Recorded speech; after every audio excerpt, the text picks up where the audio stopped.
everybody. Welcome back to English 247. This is for our class for Thursday, the 20th of November, where we are talking about Emily Dickinson. Also, your first paper, I am in the midst of returning those first papers right now. So if you haven't received that paper yet, you should shortly. And as you know, you all have the option of rewriting that paper. And you have up until the ending of the semester in which to submit in your revision. Just ask that you submit in the original graded copy with my commentary on it, along with your revision. And then you would get the higher of the two grades. Hopefully you can read my handwriting. I know that sometimes that's a bit challenging. So if you're having difficulty reading my comments or if you need further direction on how to proceed with the revision, please reach out to me. And your second paper will be very similar to what you did in the first paper. So whether or not you decide to rewrite your first paper, do read those comments very carefully and incorporate them into the second paper. The first paper devoted to the earlier set of readings that we've done this semester, and the second paper devoted to one of the later set of readings that we've done this particular semester. Same idea of approximately 4 to 5 pages, but as long or as short as it needs to be for you to be able to support your thesis. It's a critical paper, so you don't need to be using outside resources. You are analyzing the text itself. And perhaps you might want to write on Dickinson for your paper, though, of course, writing about poetry is a very different kind of exercise than writing about a novel, let's say Jane Eyre, or a short story, let's say The Story of an Hour. Less is more with poetry. Poetry is known for being highly dense, highly compact. In fact, I've oftentimes argued that the shorter the poem, the more complex the poem happens to be. And Emily Dickinson is particularly complex. I had you watch a documentary about her life, and you could see that even scholars who have devoted their careers to Emily Dickinson's writing oftentimes puzzle over the meaning of her pieces, which she wrote for basically her own benefit. They weren't meant to be published per se. Yet they were published after her death, and editors, unfortunately, changed the poetry, which one should never do. And the way that they changed it was to standardize it to for punctuation and for capitalization. And basically, it changes the entire meaning and intent of the poem. That once you have a poetry that breaks all kinds of mechanical rules, as Emily Dickinson's poetry does, then you also have a poetry that's defying the expectations of society. And that's what we've been talking about this entire semester long, giving you the prompt that a book, or perhaps a poem in this instance, could actually ruin a girl. And we know that the dash at the ending of Emily Dickinson's lines, which is how I recommend you acquire her poetry, that you look for those dashes to make sure that you are reading her original rather than the edited version. Those dashes give a kind of breathless sense to her poetry. And as the documentary talked about, her poetry oftentimes mimicked church hymnals, which would also be rather progressive considering that she was reworking hymnals for her own purpose. This from a woman who decided not to go to church, which was very publicly obvious and somewhat detrimental for someone in her social and political situation. Her father was a well-known lawyer in the town of Amherst, very local.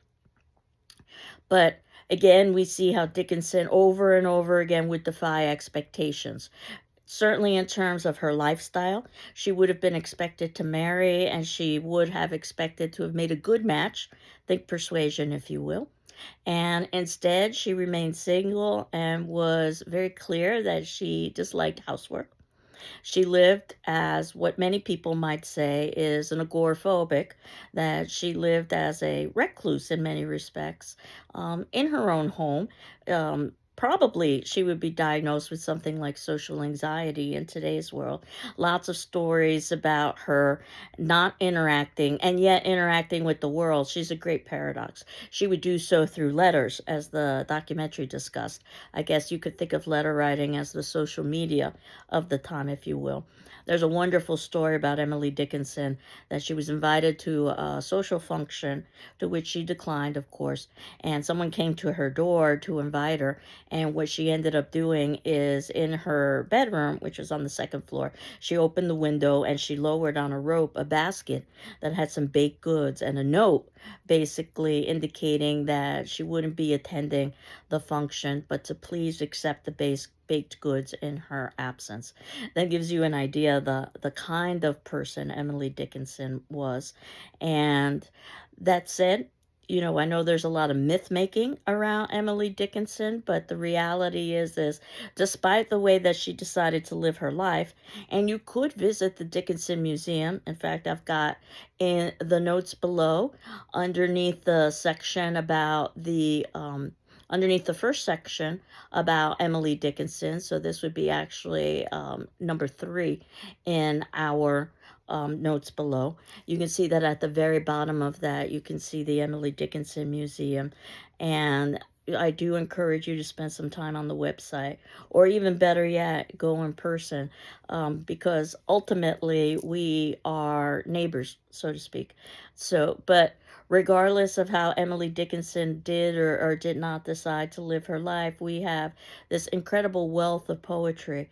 And I wanted to give you just a little bit of a taste. So, what I had suggested you do is that you just leaf through her poetry and that you find a poem that speaks to you, or perhaps even a line that speaks to you. Very frequently, what I've found with Emily Dickinson is that it's a line or two that really is so interesting. And I too sometimes struggle with understanding her poetry. Her poetry both reveals, but it also conceals at the same time.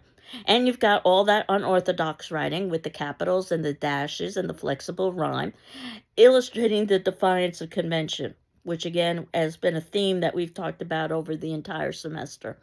And it does follow the pattern of Protestant hymnals, which again is very risque considering the time period. And she examines the questions of the unknowable, oftentimes writing about death. Many times people will say that Dickinson is a very dark poet. I don't necessarily agree.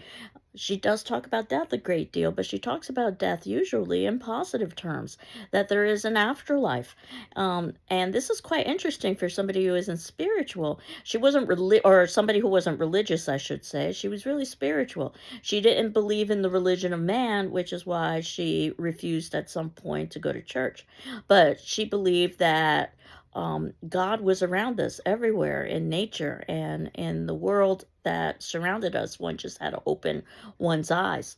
And she would oftentimes talk about death from the perspective of the dead, so that this was, in effect, proof of an afterlife, not a preacher at a pulpit saying that an afterlife exists, but this is her proof, is that the afterlife not only exists, but that she could narrate, or at least the poem could narrate from the position of the afterlife.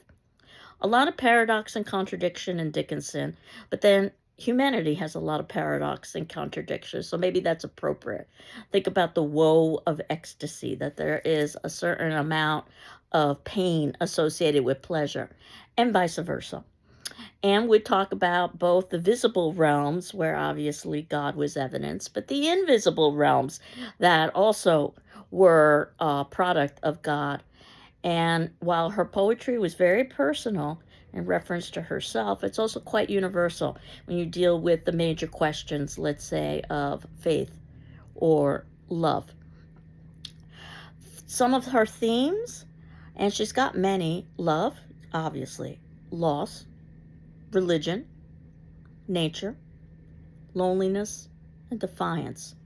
Over 1,700 of these poems, so I certainly wouldn't expect you to read all 1,700.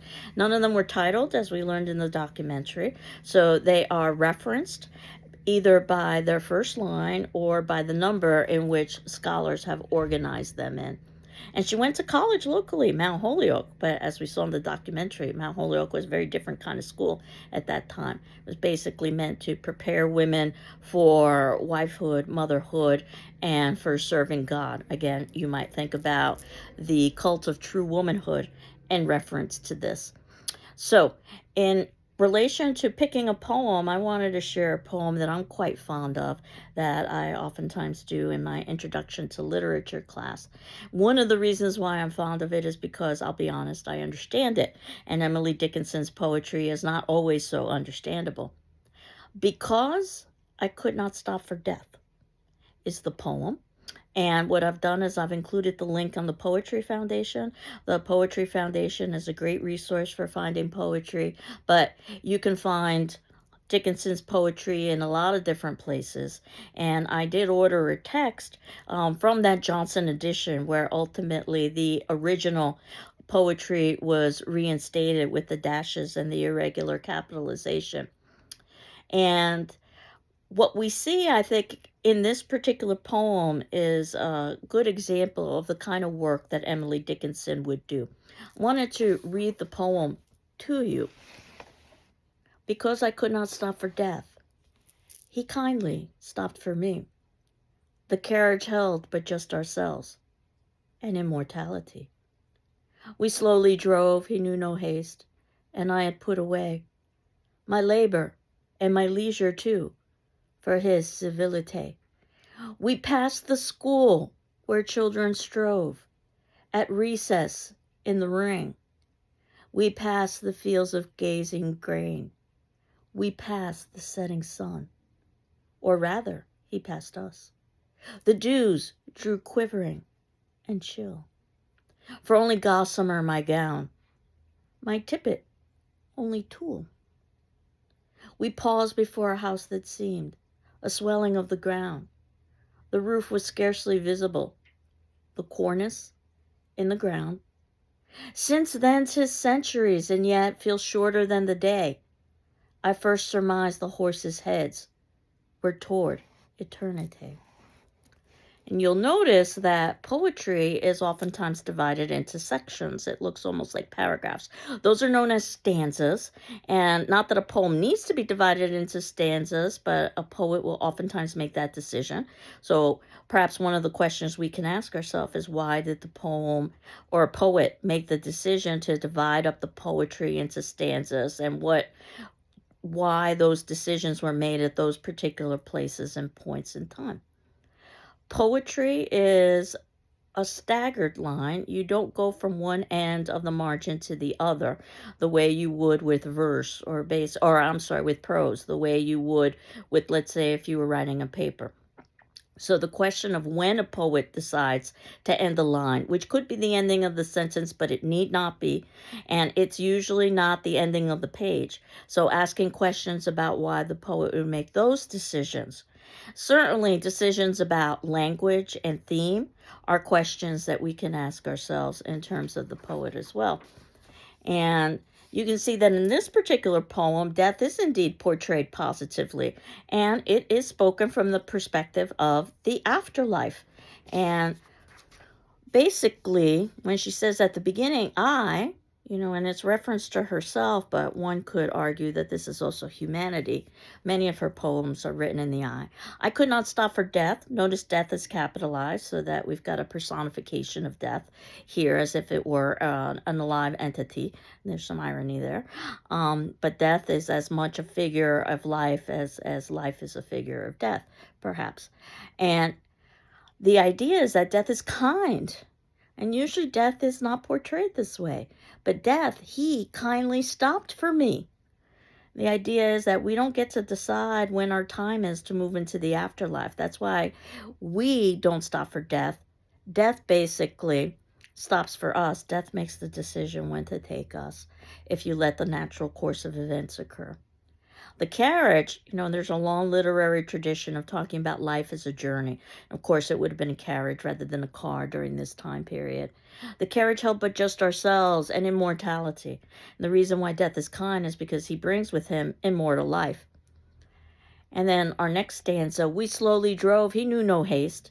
And again, the idea of time is a human construct, not a construct of the afterlife. So you don't need to worry about being late, so to speak, or making haste.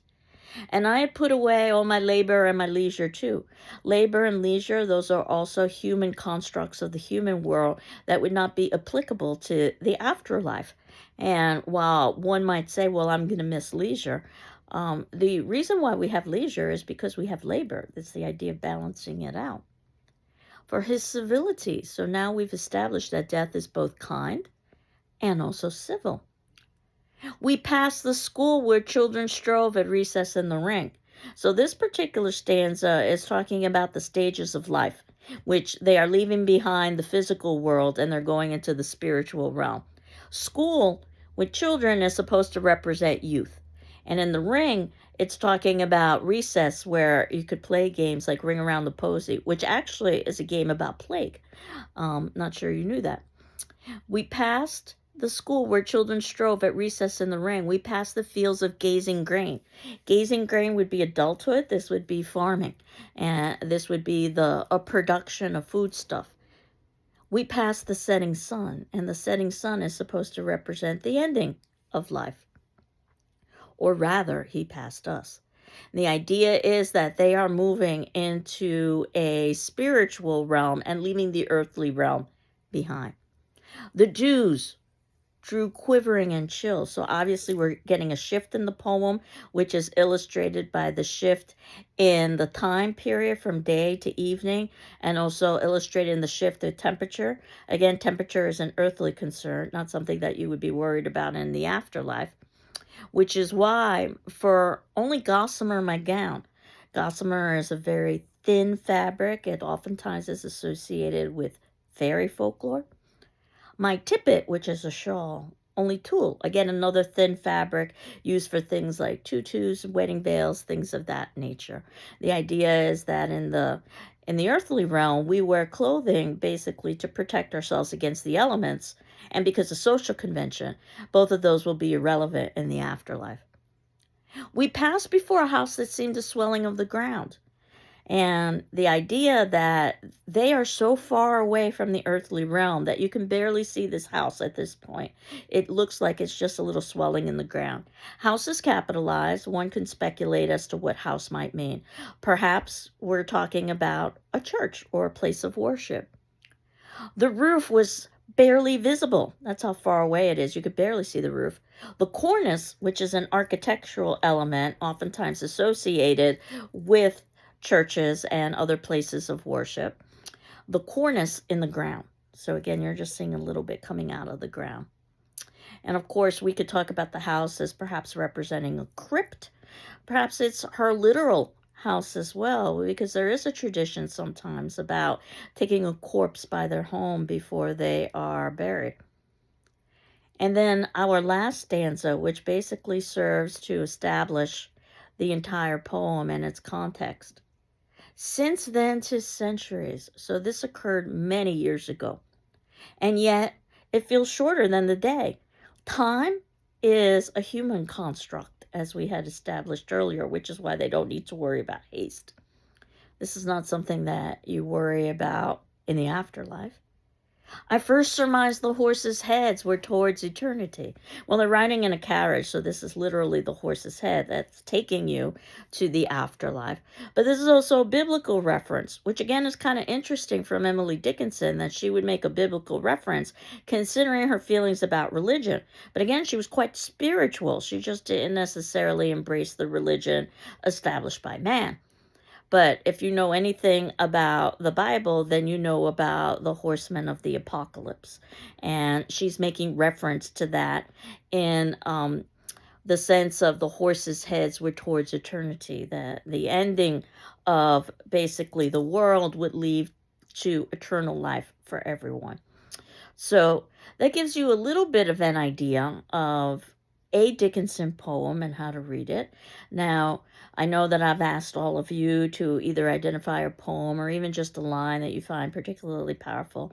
I've fallen a little bit behind with the discussion forum responses, but I will be evaluating them shortly and getting them to you. And of course, as you know, you're not required to respond to your peers, but you are required to basically think about what your peers say, and certainly if you feel the need to respond or the desire to respond, you can. But if you read all of your peers' responses and you read my responses, you should get a good idea of the class discussion that we would be having. And where we are now is getting ready for incidents in the life of a slave girl. And I warn you right now that this is a very brutal text to read, and that it's not in terms of the difficulty of the language, it's the difficulty of the themes. We're going to see the harsh underbelly of slavery, and while some might argue things couldn't get that bad, my fear is that things got a lot worse. And we have a few slave narratives, but this one is different because it's a female slave narrative by Harriet Jacobs, who took on the pseudonym of Linda Brent. And even though Harriet Jacobs, it might not necessarily be a literary author in the way that we think of some of the great literary authors, just the fact that she was able to read and write, even though she was a slave, which was denied to slaves because reading and writing offers power and opportunity, which is something that we've seen over the course of this semester. And I think that she utilizes some clever techniques as well in terms of just even her pseudonym. Linda in Spanish means pretty. And I think that's very deliberate that she chose that particular name to represent herself. And I've included the link for this, but I've also ordered the text for it. What we've got is a female slave narrative. This will help prepare you for reading the text. Where we're talking about hardships and calls for reform. Basically, it's directed towards white audiences, people who have the power to dismantle the system of slavery. It's also a 19th century sentimental novel. So we're going to get elements of decorum, virginity, and virtue under siege as well, which was also clever because it helped to bring about, I think, a bigger demographic for reading her text. It's passive resistance, and is it possible to have active resistance in the context of passive resistance? Not an easy question to answer. Certainly, it's something that is contemporary to our own times, but we'll see her struggling with that and remaining true to herself and maintaining her self-respect in a system that does not allow her to be true to herself and maintain self-respect. It's a place of female bonding, and this is something that's going to be important, the relationship that she has with her grandmother. And these seemingly impossible events have indeed been verified by scholarship. So what we get is both a sweet and a bitter tale, and what it's like to be a woman in male society, and we've been talking about that all semester long. To be a slave in free society, that is something that we haven't talked about. It's hard to believe that in the same context of the world of persuasion, there's also slavery. And of course, what it means to be black in a white society. So if you haven't started reading this text, this is the time to start reading it. Next Thursday, and I will be posting this on our blog, is Thanksgiving. So we won't be having a meeting per se. I will post that. And then we can talk about incidents in the life of a slave girl in the class after that. And today's attendance question was based on because I could not stop for death. I was just curious as to what your impressions of this poem are. Did you like the poem? Do you not like the poem? What is your response to it? That'll give you a little bit of time to think about because I could not stop for death. He kindly stopped for me. The carriage held but just ourselves and immortality. We slowly drove. He knew no haste, and I had put away my labor and my leisure too, for his civility. We passed the school where children strove at recess in the ring. We passed the fields of gazing grain. We passed the setting sun. Or rather, he passed us. The dews drew quivering and chill. For only gossamer my gown, my tippet only tulle. We paused before a house that seemed the swelling of the ground. The roof was scarcely visible, the cornice in the ground. Since then 'tis centuries and yet feels shorter than the day I first surmised the horses' heads were toward eternity. So again, what are your responses to this poem? No right or wrong answer, which are the questions I like to ask. I'm more interested in your thought process. So I hope you're doing well. I'm doing well, and we will continue on. As I said, I will post something for next Thursday when we get closer to that, reminding you that it's Thanksgiving. And then when we return, we will talk about incidents in the life of a slave girl. Take care. Bye bye.